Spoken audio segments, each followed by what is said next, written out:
Our next speaker, and every one of these gentlemen and ladies that are going to speak today, I'm just telling you, they're friends. Come on up, Pastor Kevin. Kevin Griffin and his wife Melanie have been in the ministry for almost 40 years. I didn't even think he was 40 years old. I can't hardly believe this. Maybe that's combined years between you and your wife, right?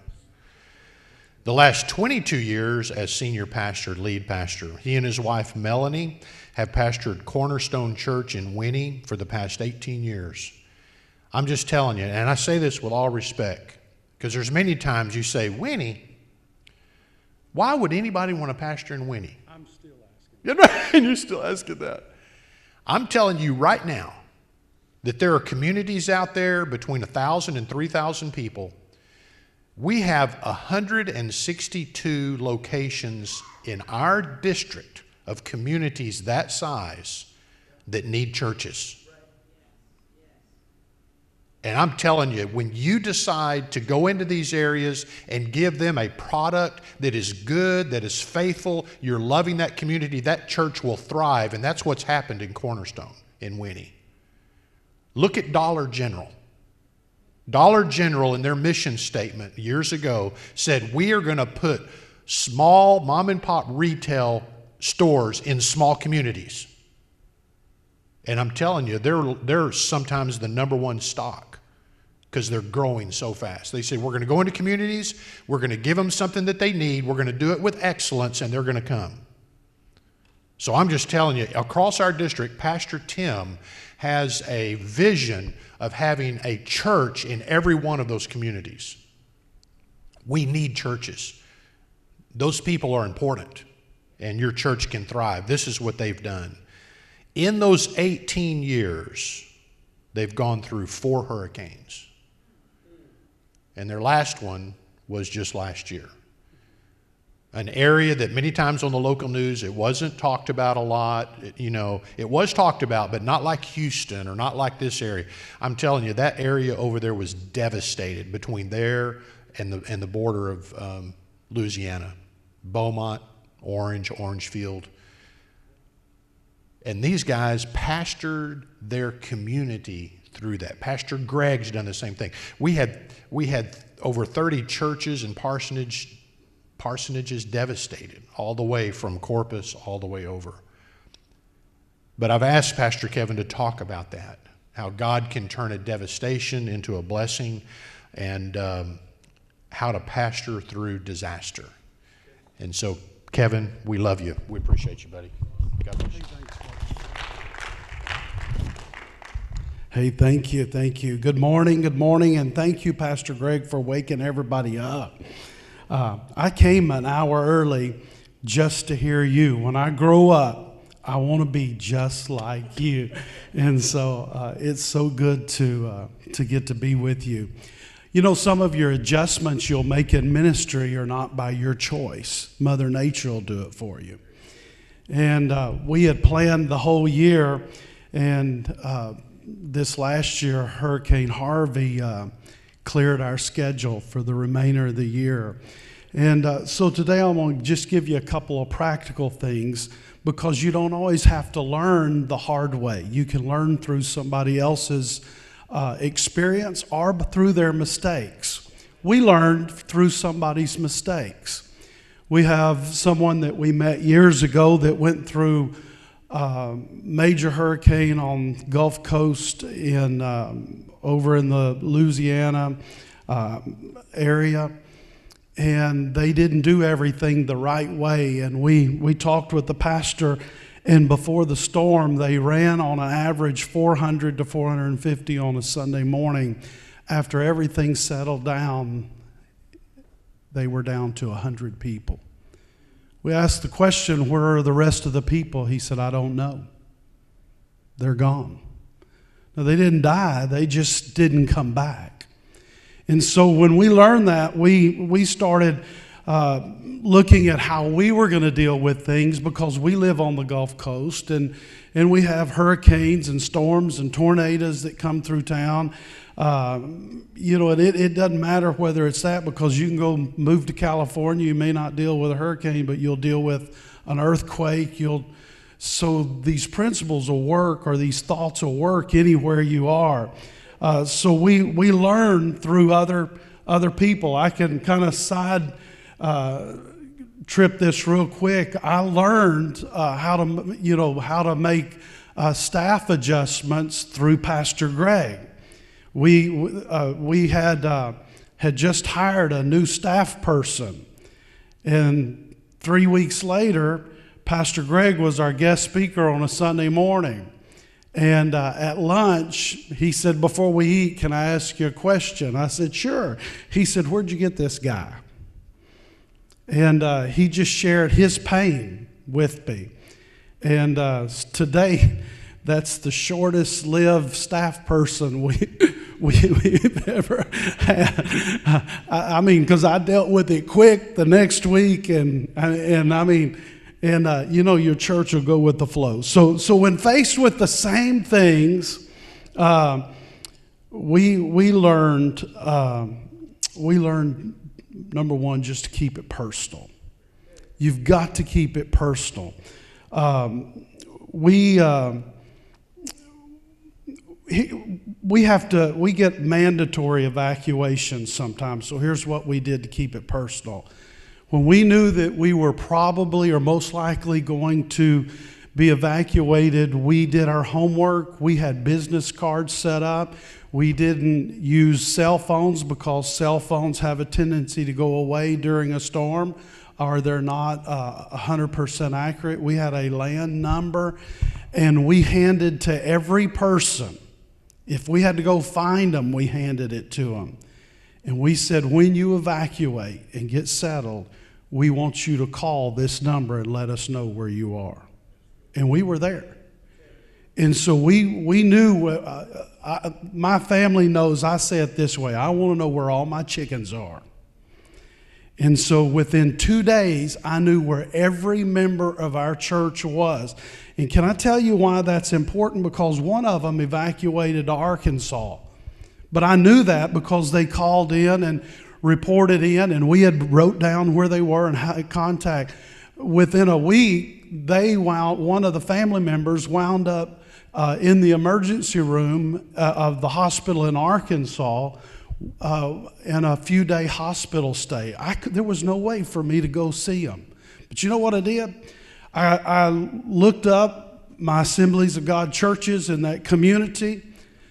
I made a call to an Assemblies of God pastor, told him my situation, told him the family situation, and said, "Is there any way you could go by and pray with that family?" He said, "I'll take care of it today." He drove over there. He said, "Your pastor called me. He said he couldn't be here, but he wanted me to come in and pray with you." So he did. Do you know what it was as good as that day as if I'd have done it myself? As if I'd have just done it myself. But I had to know where everybody, I had to know where they were. But if I wouldn't have known where they were, I couldn't have done that.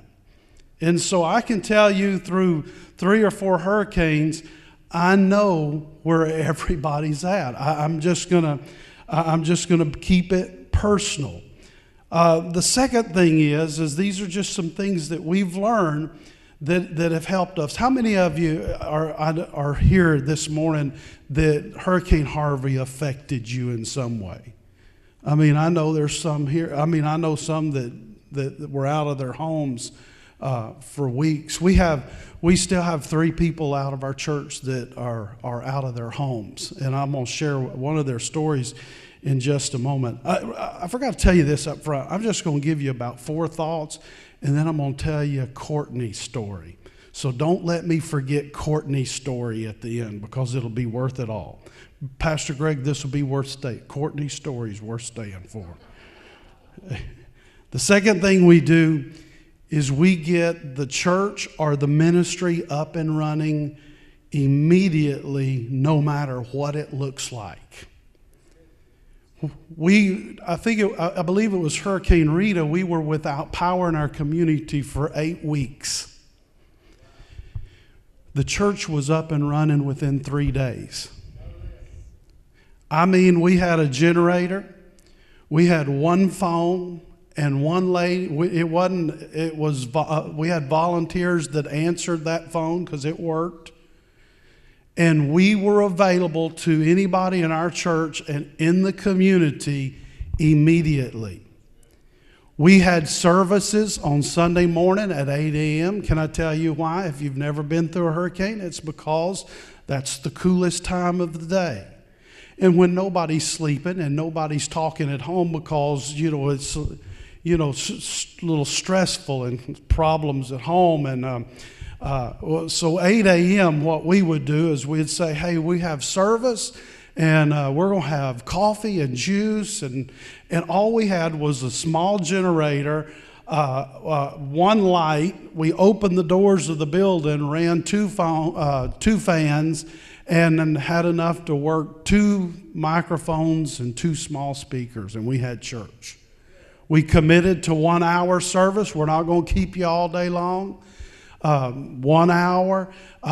We were under curfew, but where I personally live is close enough to the freeway that I'll just be honest with you. We broke curfew every Saturday night. What we did is we got in the church van and we drove to the first lights we could find, and we would buy those donuts, juice. People were saying, where are y'all getting this stuff? Well, they didn't know we broke curfew. But we had it. They just knew it was there. You just have to do. You just do. And don't explain yourself. Just say, God has provided. Whatever you need to say. One day one of those curfews, I came back and was met by the National Guard. You can bribe a National Guardsman with a bottle of water in the middle of a storm. No, I'm just kidding. But we did. We learned to hand water out through the checkpoints, and they'd say, where are you headed? And we'd tell them, and they, okay. But we got everything up and running quickly. Now, I want to tell you, we've learned how to do our computers, everything. We can operate our church offices from anywhere, really anywhere in the world now. Part of that is because, when your church goes down, whether you're the pastor or staff person, if you don't have it together and they're not able to do payroll, it affects you. So maybe some of it was motivated. Hey, we've got to get this moving. But we did. Nothing wrong with it. And our staff has always been very thankful. Very thankful. I want to share this real quick. The first major hurricane we had was Hurricane Rita. That was the 8 weeks of no power. We had no banking for several weeks. And our church board got together and they said, they came to us and they said, we got to talk to you. We don't know how to do this, but we want to make it happen. And we said, what? We don't even know how church is going to look. They said, we want to make sure you and all the staff is paid this week. Now, we're evacuated in another city for the hurricane. How do we do that? And so we figured out how to do that. I appreciate my board. But we also learned to appreciate the Word of God that's been put in people when they didn't need it, so it was there when they did need it. Because when we did come back a few weeks later, and we had that first service at 8 a.m., the vast majority of the men in my church and women in my church didn't even know if they were going to have a job because their companies got affected. And man, there was everything within me not wanting to, just give these guys a break. And man, there was this voice saying, man, don't receive an offering today. There's no power. We're having to bring food in. But man, at the end of the morning, I said, look, we're going to do it. We're going to do service in that hour just like we're going to do it as normal as we normally do. The guy that received the offering in our church got up and received the offering, and didn't take a long time. And I'm just gonna be honest with you. I didn't expect much. I mean, people. I mean, they were rough looking. I mean, I'm telling you, they hadn't had. Some of them hadn't had baths in a few days, and I mean, hair's wild. People, husbands, wives, not talking to each other. Kids are off over in the corner comparing. Hey, is your mom being and my dad being mean? I mean, there was stress in the room. Can I tell you, to this date, that offering at 8 a.m. in the dark with just a makeshift service, to this date still remains the largest single offering we have ever received. See, and go ahead and give the Lord a hand clap. I asked people later on after things calmed down, I said, why did you do that? And they said, Pastor, you taught us that if we'll honor God, He'll honor us. And so that's what they did. They honored God, and He sure did. He sure did honor them. So what I'm telling you is be personal and get your ministry up and running as quickly as you can, no matter how it looks. For Hurricane Harvey, I guess about 40% of our building flooded, and that was most of our offices. Within a couple of days, we had an office set up that had about 3 or 4 people sharing it. We started screwing things on the wall, little letter holders, because that became our mailboxes, and everybody else had to just go in there and get your mailbox at the end of the day. But we were up and running. We were personal. We received help from people all over the United States for our region, for our church, but for our region, because we were the first person that answered a phone. I can tell you this, return phone calls. I have a staff person that was giving a whole house, or a pretty good part of the house of furniture from an Assemblies of God church up in Oklahoma that said, we felt God say this region, and we've been calling churches in your region, and nobody will call us back. We called them back, and they purchased a whole, house of furniture. That church did. What if we wouldn't have called back? Somebody was going to get it. So keep it personal. Get that office up and running. And here's what we did. So I want to tell you just for Harvey, because I really don't like saying it this way, we've gotten good at these disasters. So I'm going to kind of show you what Harvey looked like.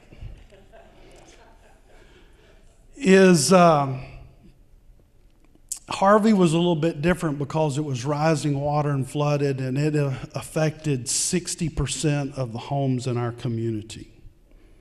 The county said that if it didn't affect your home, 80% of the people in the county were affected, because that meant that if your home wasn't affected, you now had somebody living in your home that was affected. That was us. Our home made it, but our family moved in, and we moved out to my in-laws next door. We gave the kids the whole house, and we just moved next door into the guest bedroom. But here's what we did. Remember, I'm going to keep saying this over again.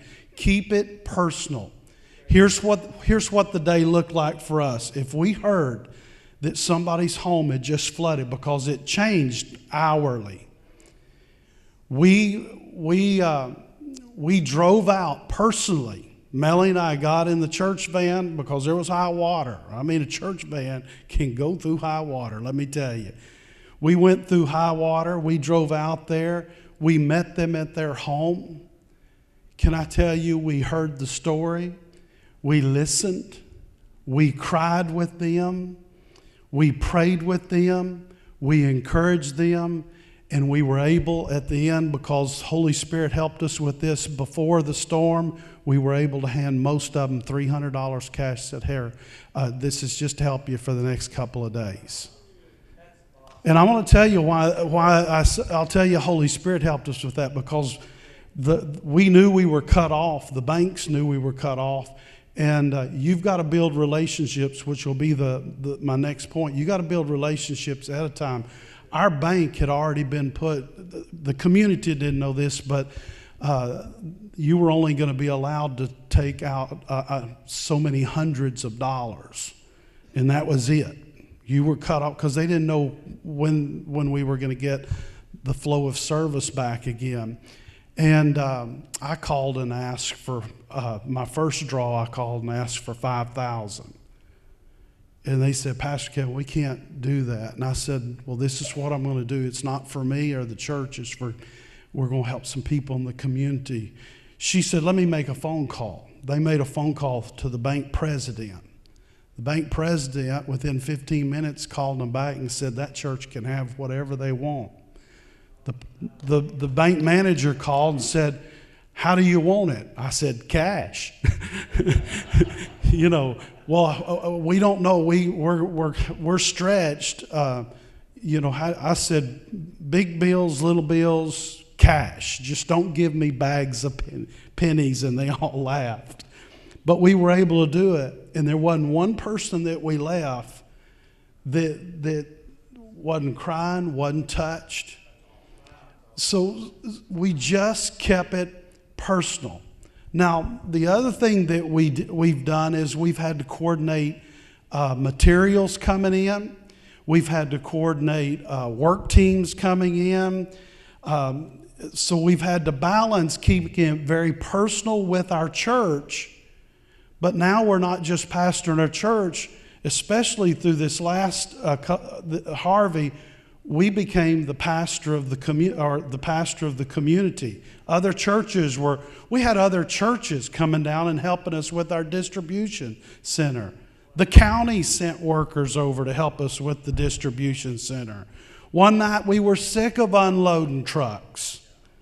And I couldn't just face another one. And it was dark 30 and we had been unloading trucks all day long. And so I called, he goes to our church, but he was the acting fire chief. And I said, hey, is the National Guard still down there? He said, Pastor, what do you need? I said, I need these trucks unloaded. He said, they just left 30 minutes ago. I mean, I wanted to tell the person that brought the truck, go home. We don't want it. We were exhausted. And the fire chief said, hey, don't worry about it. He said, call Ty, which is his son, call Ty and tell him that I said. So he said, call him and tell him that I said to get all the guys and to come down and help unload those trucks. About 10 minutes later, 2 fire trucks, and you know, they like to turn the lights on. I mean, 2 fire trucks with lights on show up and they start unloading all those trucks, the trucks that were there. We were so thankful. Ty and I was walking back to the fire engine. I put my arm around him. He's not one of our teens. He's one of our young adults now. And I said, hey, Ty, I said, man, thanks for doing this. I said, you know, your dad told me to tell you a couple other things. He said, what is it, Pastor? I said, he told me to tell you to let me drive the fire truck. And he smiled and he said, I don't think he said that. I said, no, he didn't say that. He didn't say that. Keep it personal. Keep it personal. Keep it personal. The third thing is you need to build relationships before stuff happens. I'm going to give you the quick version of how the night Harvey started raining on us and the flood started, and we had already been working that day because homes were flooding. The very first night, a missionary that we have supported for years called us. And they said, we're already getting a truck together. as soon as it's full, we're headed your direction. Now, Interstate 10 was shut off. It was closed.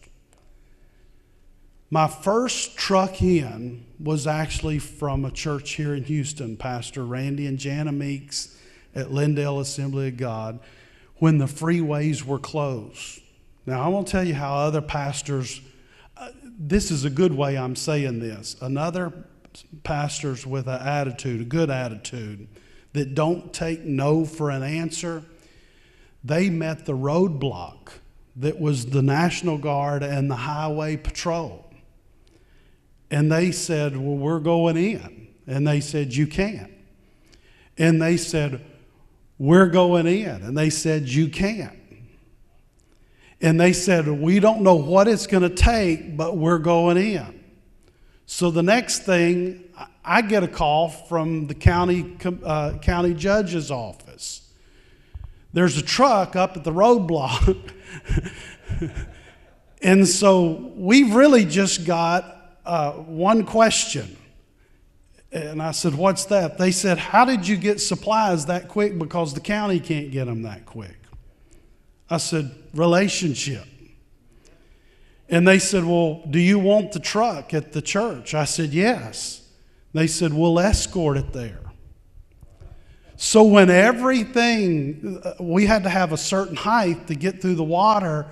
But if it came to that roadblock and the Highway Patrol or National Guard stopped it, if it had my name on it or the church's name, they were automatically escorted in. That was within 3 days. I mean, we started getting supplies. My next, because of Matthew 25 International, one of our Assemblies of God missions projects, but they're out of Louisiana district. They had a truck, but they were able to connect me with a ministry called World Vision. World Vision has sent us untold hundreds of thousands of dollars worth of material, and then opened it up to where we could help even pastors in Corpus get some of those 18-wheelers and everything. But I'm telling you, I wouldn't have got that if I wouldn't have built the relationship way back then. I mean, my next person in was another missionary, Martha Tomlinson. We've taken truckloads of toilet paper and paper towels up to the children's home. She called 3 days later and she said, I'm coming this weekend and I'm bringing toilet paper and paper towels. And she did. Well, then we were real busy in the community. She said, will you let me organize your distribution center? So Martha worked the whole weekend and organized our distribution center. And then we were sitting Saturday night exhausted at the only restaurant that gave you 3 choices to eat what was for dinner that night. I said, oh, Martha, I wished I'd have mentioned something to you about speaking tomorrow. And she said, God gave me a message along the way, on the way here, but I didn't want to ask to preach. I said, you got it, sister. You're good for in the morning. And man, she preached a powerful word that was just tailored for our church. The next week, then other people started coming in. Pastor Greg sent a couple trucks. And then we had a couple of churches that made it real personal to us. I'll never forget, Pastor Greg, I'll never forget that truck rolling in packed with everything we needed. And all of a sudden the driver or somebody out of the truck come over and said, Pastor, I need to talk to you, and took me off over to the side. You know, when people take you over to the side, it could go either way. You know, it could go either way. And they said, Pastor Greg wanted me to hand this to you personally.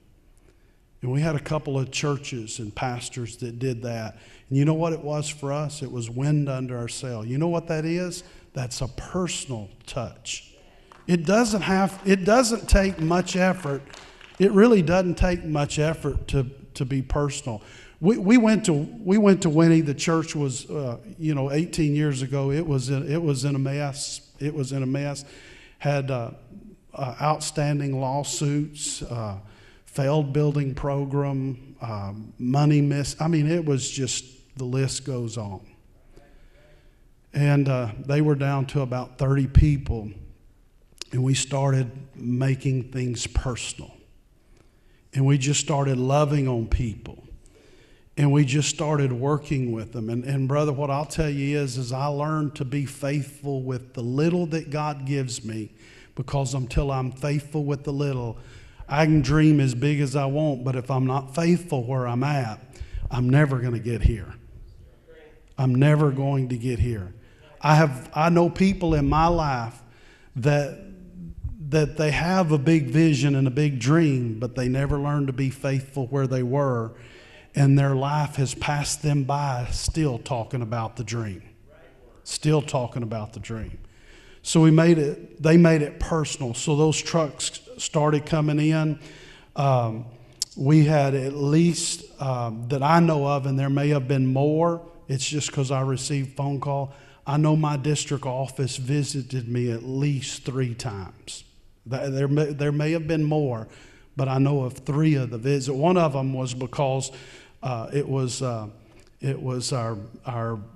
men's director and our missions director showed up pretty quick.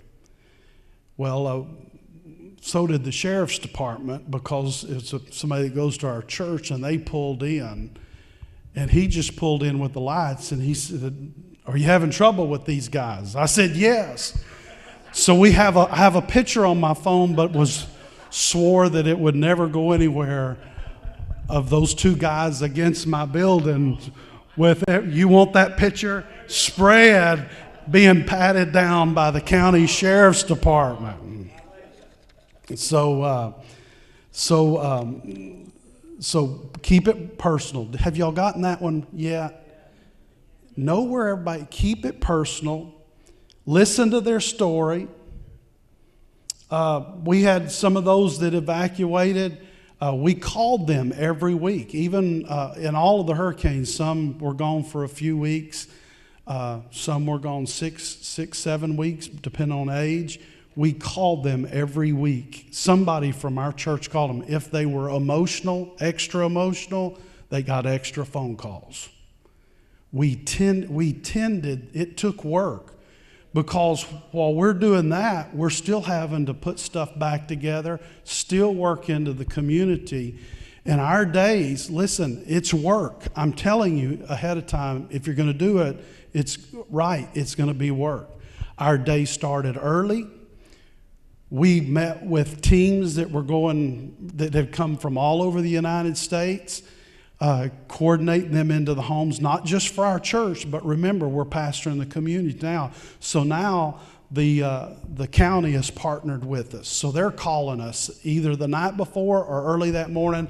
"Hey, Pastor, where can we send another team?" So we're sending them as far as we could. The whole time, our offices still haven't been gutted or anything, and I'll never forget, the county office called one day, and they said, "Pastor Kevin, how do you feel about the Methodist?" And I paused. I said, "Is this a trick question?" And they said, "No, we have 30 Methodists in your own speakerphone." Boy, I was sure glad that I didn't say... And there's about 30 of them in here, and they're coming over to your church, but we're only sending them if you promise not to send them out into the community. They want to work on your church. So the Methodists came in and tore our church out. Listen, I can tell you, a Methodist can tear a church out. Now, I don't know if there's any more. I'll just leave that. I mean, and then through Robert Solomon connected us with a pastor in Arkansas. And the very next week, so now we're looking, you can look through our whole church because it's just wood studs. But because of relationships, Robert Solomon called and he said, "Kevin," he said, I've got a pastor in Arkansas that's got a group of firemen, and they want to come work on your church. I said, okay, what do they do? They're real good at hanging sheetrock. I said, send them on. I mean, bring them. And can I tell you, 7 firemen under the age of 35 can hang a lot of sheetrock. I mean, they can look good on a calendar, and they can hang sheetrock. I mean, here's another thing. Learn to say yes right up front.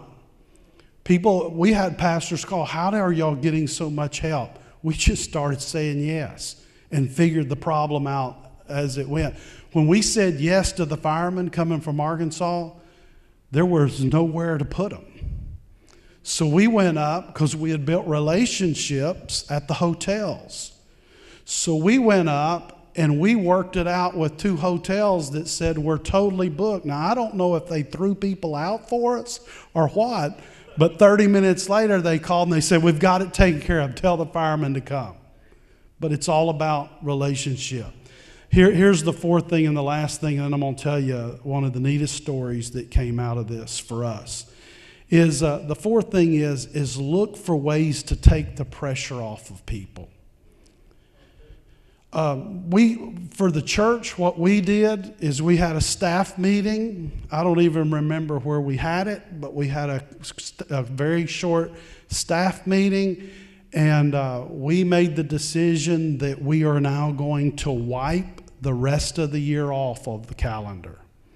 Every event we had planned, everything, they were gone. If we get to it, we'll work it out. But we took all the pressure off of our church people. All of it. So we had no events from Hurricane Harvey till the first of the year. None. So we look for ways to take the pressure off. Remember, it doesn't take a lot of effort to keep it personal. We began to listen to people. Thanksgiving came up, and nobody was doing Thanksgiving because most of them didn't have a kitchen. And then those that did were helping those that didn't fix their house. So we said, man, we ought to do Thanksgiving meal at the church. So what we did is we looked at our budget and we said, well, we'll take it out of missions. This is a missions moment. This is a missions moment. And we had to do some work, but we catered for the church at no cost to anybody because we didn't want to add pressure. We catered a full Thanksgiving meal during the week. I guess it was a Wednesday night. We had so many people signed up. We had tables on the platform. It was crowded, and we didn't have a service. They said, well, do we want to have worship? I said, I want some candles on the tables. I want the lights down lower. I want some nice eating dinner music, soft, nothing that's, I always give my sound booth, listen, don't play me anything that's going to make my ears bleed. I mean, too loud. I mean, nice, soft, and we paid for it. I want to tell you, if you'll take the step, God will do the rest. That bill for that was, I think it was, by the time it was all said and done, was going to crowd about $4,000. And that pretty much wiped out our extra missions money. But we didn't have any plans for the rest of the year anyway. And people that were not affected started saying, hey, can we, what does it cost to do this? So we told them. And then people that were not affected started saying, I'll sponsor a table.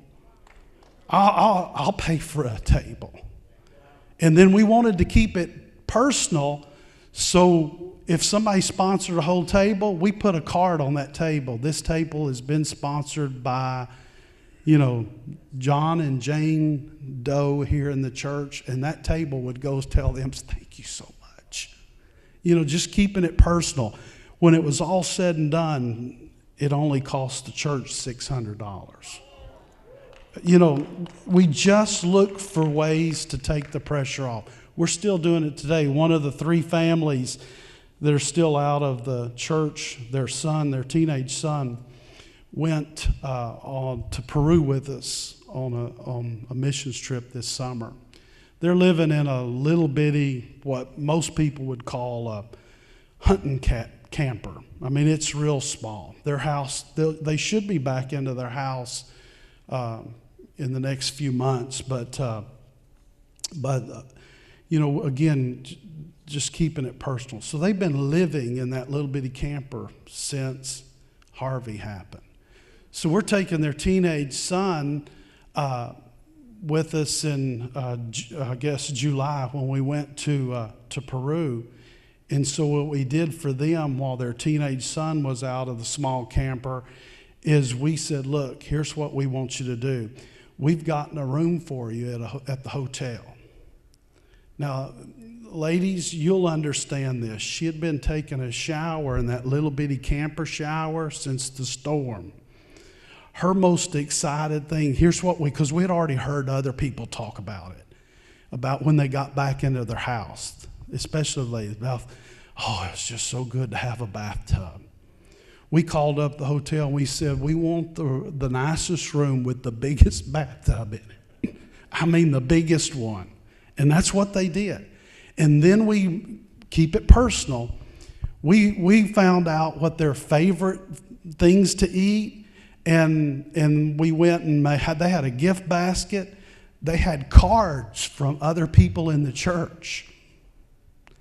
And we had gift certificates for every meal. So once they got there, I was in Peru just praying that they would leave the hotel one day and I wouldn't get back and they say, man, this was so great. We moved in. Now here's what it really cost. But you know what? The wife told me, Melanie, she said, you'll never know what that did for us. Just keeping it personal. The last thing, and I'm going to share Courtney's story, is let people that want to help. Let the teams come that want to come, and they'll not only bless you and your families, but you will be a blessing to them. You want to hear a neat story? One of the churches that we said, yes, come, was a new church plant out of Philadelphia, Pennsylvania, Pittsburgh, new church plant. The week the pastor said that wanted to come, and how we connected to him was through another ministry that we had already had relationship with. And they called and said, what are y'all doing to help people? And they said, we're already partnering with another church. And they said, we want to partner with them too. And so the pastor, his wife, they haven't even had their second week service yet in the hotel that they're meeting in for the new church plant. He, his wife, and I think it was about 10 or 12 people come. They, on their own money, get on an airplane. We sent the church van out to the airport to pick them up. We had to figure out how, we got their rooms for them. They said, we'll pay for them. And they came and they just started immediately working in our church. They worked in 2 or 3 homes, and they were there over a weekend. Are you ready for the story? The day before the church left, they hadn't advertised it. It was just a church thing. A few people in the church said, this is what we want to do. A lady named Courtney works for AT&T, and she's sitting in her office, and she receives an email that says, if you would like to go help the people of the state of Texas, call this number. Now, here's what I'm going to tell you. This has been verified by her pastor. The church never sent out emails. Never. Nobody, it was an internal type email. So she even said, I don't even know how it got to my computer, but God does. So she calls and she said, can I go? This is like the day before. They said, sure. You're going to have to buy your own ticket and be at this place, in the morning, and we're leaving. They leave for the airport, and somewhere between her saying yes and the church saying yes, and the trip to the airport or the trip on the plane, somewhere along in there, she figures out that she's with a church group. So then she feels the need to let the church group know, I think I need to tell you that I'm an atheist. And they said, okay. When the plane landed, I got a phone call from the pastor. Pastor, we got a problem. I said, what's the problem? They said, there's an atheist in the group. I said, can they tear out sheetrock? And they kind of laughed and they said, there's not going to be a problem. I said, not here. And so they just started working, and she never knew that we knew that she was an atheist. We just loved on her like we did everybody else. We were personal. It came time I had to take Pastor and his wife back to the airport Saturday night so they could be in a service for their second week service. New church plant. And he's on the way to the airport, he said, none of us know if Courtney's going to go to church in the morning. And I said, don't worry about it. Courtney came to church the next morning. My son opened service that morning, and he's a children's pastor, and he kind of does things a little different. And he says, well, it's going to be, he kind of lays out how it's going to be. I mean, but one of the things he does every time is he said, so we're going to pray. So if you're comfortable, lift one hand. If you're comfortable, lift two hands.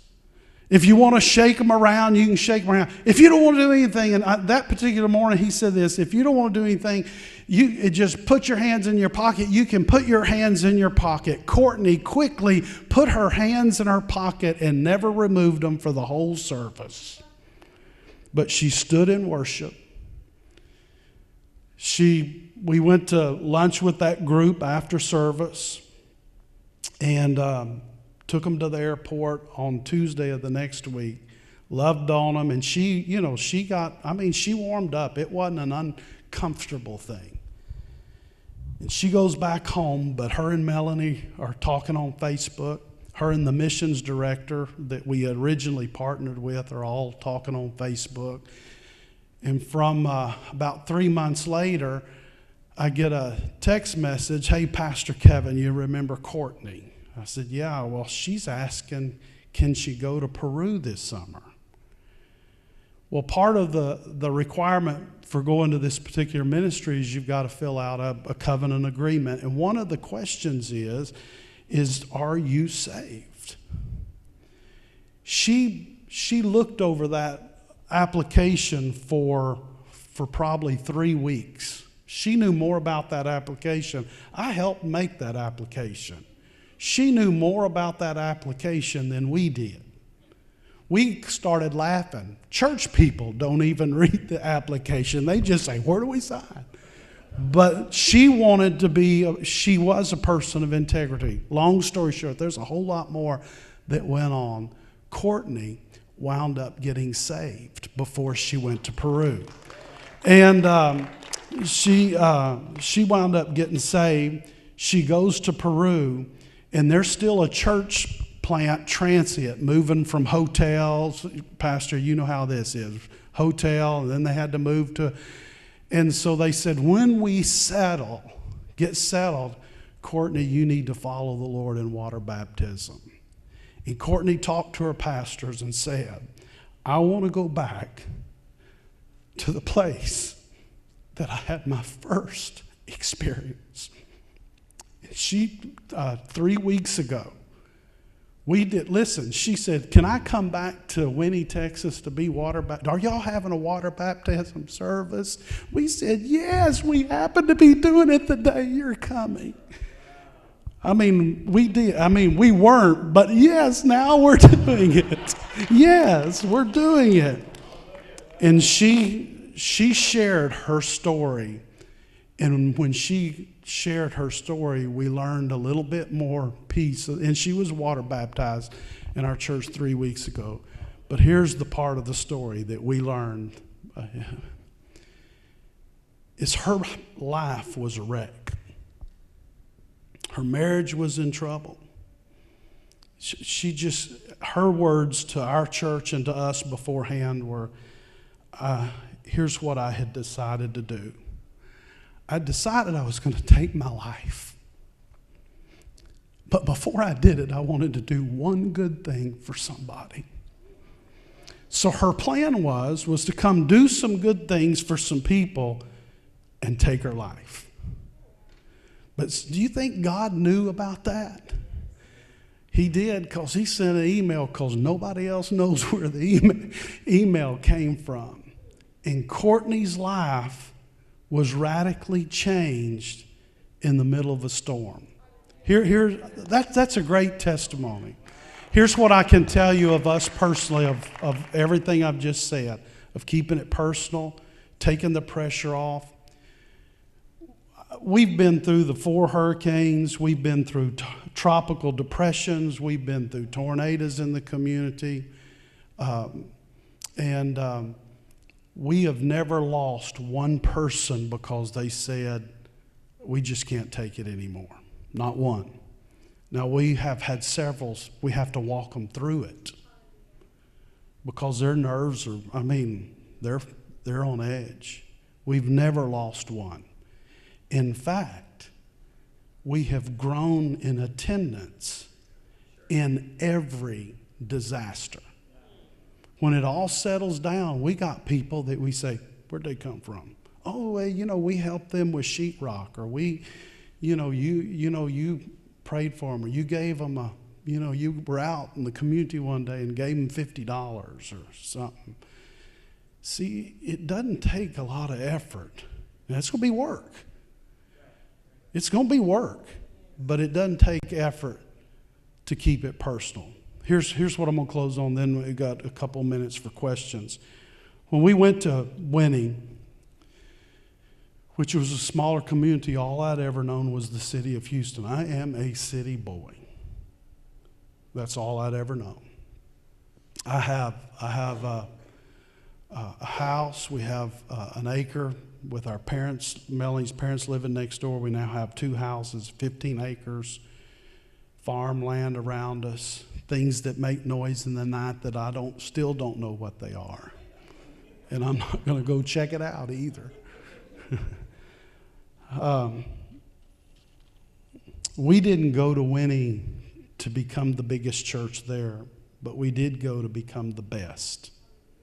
Here's what I'll tell you, is if you'll be your best, it's just something about how, if you'll just be excellent for God, there's just something about how that ties into growth. Because when we first went, if you took our church out of the community, I really realized this, and I think it was true. Nobody would have ever missed it. If you took it out of the community today, there would be a huge hole in our community, because now we partner with the county.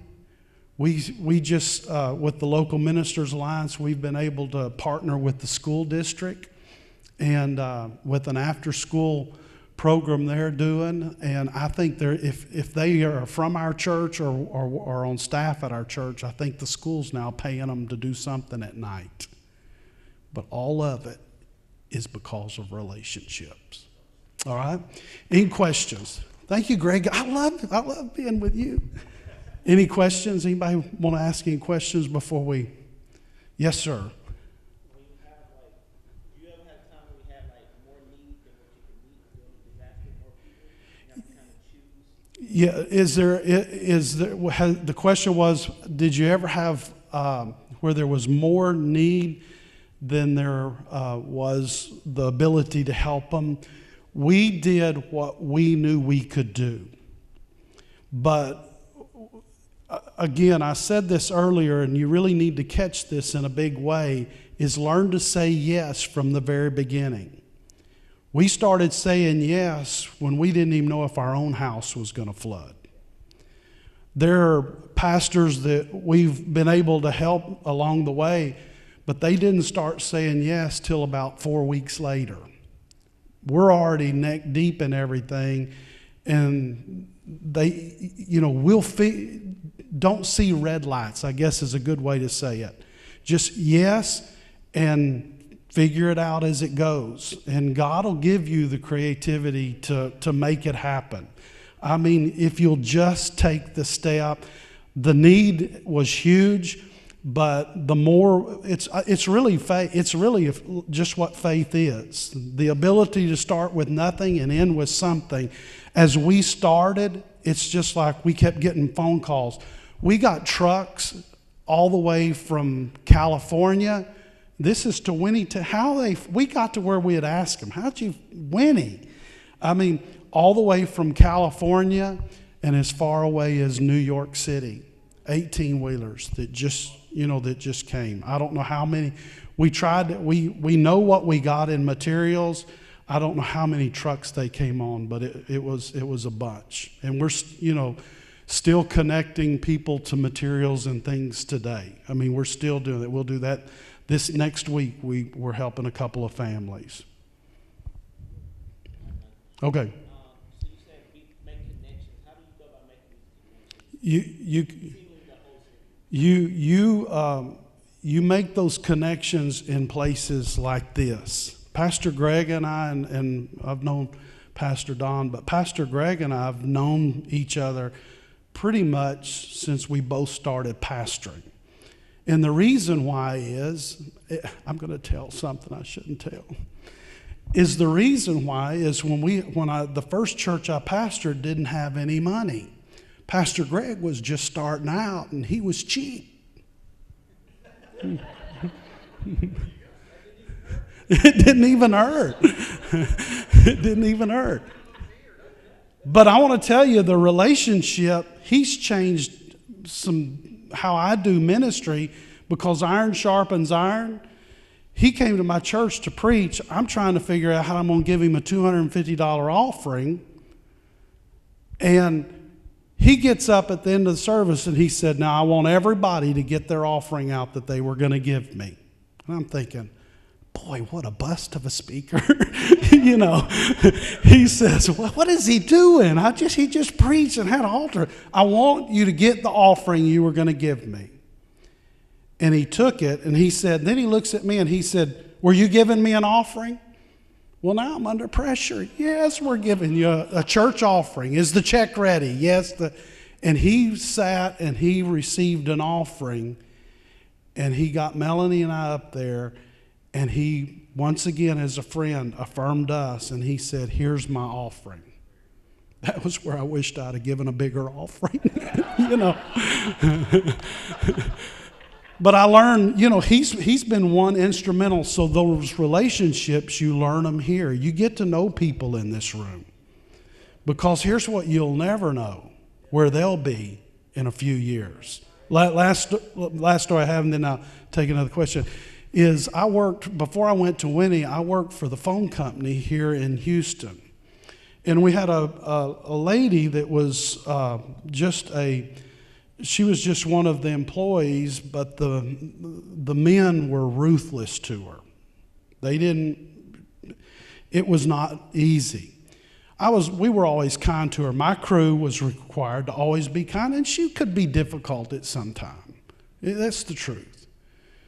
But let's advance the story 2 years down the road, and the phone company decides they want to promote somebody. Well, they promoted her. So all the people that gave her grief, she was now their boss. I was still her friend.